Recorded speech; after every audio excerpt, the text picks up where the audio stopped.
A lot of entrepreneurs sometimes they say, well, you know what, I don't have enough money to grow my company, or I don't have enough capital. I always believe that it actually, haven't you heard of the saying, it takes money to make money? And sometimes it does, sometimes it doesn't. But from my experience, because when I first started my own business, I had no money. I didn't have capital to grow my own business. So I thought, well, is that true? At first, I believe it was true, but later on in my career, I learned that actually it's not true, because I believe that if you cannot make money without money, you probably cannot make money with money. Write that down. If you cannot make money without money, you probably cannot make money with money. Because when you have no money, how many of you ever had this experience? When you were getting started, you had, maybe bootstrapping and you had not enough capital, but somehow you come up with an idea, you come up with the strategies, you make things work. And that happened and you got some sales. How many had that experience? Yeah, because it forces you to be what? To be think out of this box, right? Creative. So, repeat after me. I don't need money. I need a better strategy. Again, I don't need money. I need a better strategy. Once more, twice as loud. I don't need money. Let me tell a story.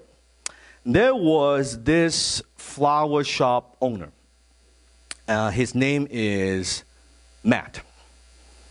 And Matt, one day, he owns this flower shop in his little town, and it's been doing well for a number of years. And one day, he got approached by his competitor, an older gentleman. Wanted to sell his flower shop to Matt because he's getting old, wants to retire, travel the world.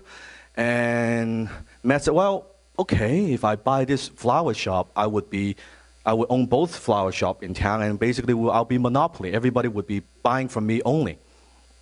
This is great. Well, how much you want the flower shop? How much are you asking for? The older gentleman, the flower shop owner, said, well, I want $50,000. I don't have $50,000. Well, that's my asking price. If you want to buy my flower shop, it's $50,000. Okay, so Matt doesn't have the money, but he said, wow, but I want to buy. And he went home, talked to the wife. Well, can we get line of credit? Can we borrow money? What can we do? Because I can see if we can double the business if we can just buy this flower shop. Couldn't come with a solution. The wife thought it was crazy. And Matt was like, what should I do? I thought about it. Then he called up a brilliant entrepreneur, businessman. Let's call him Dan. He called up Dan. Now, I'm not saying it's me. I just called up this brilliant businessman. He said, well, Dan, can you loan me $50,000? And Dan was like, well, why? Why do you need the $50,000 for? There's this flower shop in my town that I know if I can buy it, I know it's a great location. We will corner the market and I can double my business and it would be great. I know it would be great, but it costs $50,000. I talked to my wife. She doesn't want me to do it, and we can't actually mortgage the home, anything like that. I think it's a great decision. Now, Matt doesn't have the money because what? He doesn't need the money. He needs a what? Okay, so the brilliant businessman said, well, Matt, you don't need money. You need a better strategy. Matt was like, well, what do you mean by that? Ask yourself this question, and you can write this down. Who would benefit from this purchase? Who would benefit from you actually purchasing this store? Who would benefit from this? How do you add value? How do you add value? How do you add what? Value. So let me ask you a question. If Matt was going to buy this store, who's going to benefit? Yell the answer. Who's going to benefit? The owner, yes, the older gentleman, yeah, he's going to benefit. Who else is going to benefit? Supplier, yes. Who else is going to benefit? Maybe Matt himself, because he's doubled the business, right? Maybe the customer, because now they can better run business, better service, who knows? So as this businessman is asking about Matt, okay, who would benefit? Who would benefit? Matt said, well, I guess all these people. Then he asked Matt, well, Matt, let me ask you this. How much wholesale business are you putting through your flower shop right now per year? How much? Well, he said about $125,000 a year. That's what I buy from my supplier. Okay, how many suppliers do you buy from? I only buy from one. So the supplier is getting how much business a year? $125,000, right? Okay, so Matt, you don't need money, you need what I want you to do is I want you to talk to your supplier. I want you to go to your supplier and you would ask them this, and this is how you would do the pitch. Mr. Supplier, you know, we've been doing business for the last 10 years. I've always been a very good customer. You supply to me your flowers. I love them. Our customers love them. I give you about, what, $125,000, give or take, business a year. You know, here's now an opportunity. Here's what I want to do. I don't want to just give you $125,000 a year business. I want to give you $250,000 a year in business. But in return, what I want to do is I want to sell you the exclusive rights to provide for my flower shop for the next 5 years. And in return, all I'm asking is $25,000 from you. And I'll give you $250,000 a year worth of business. What do you think?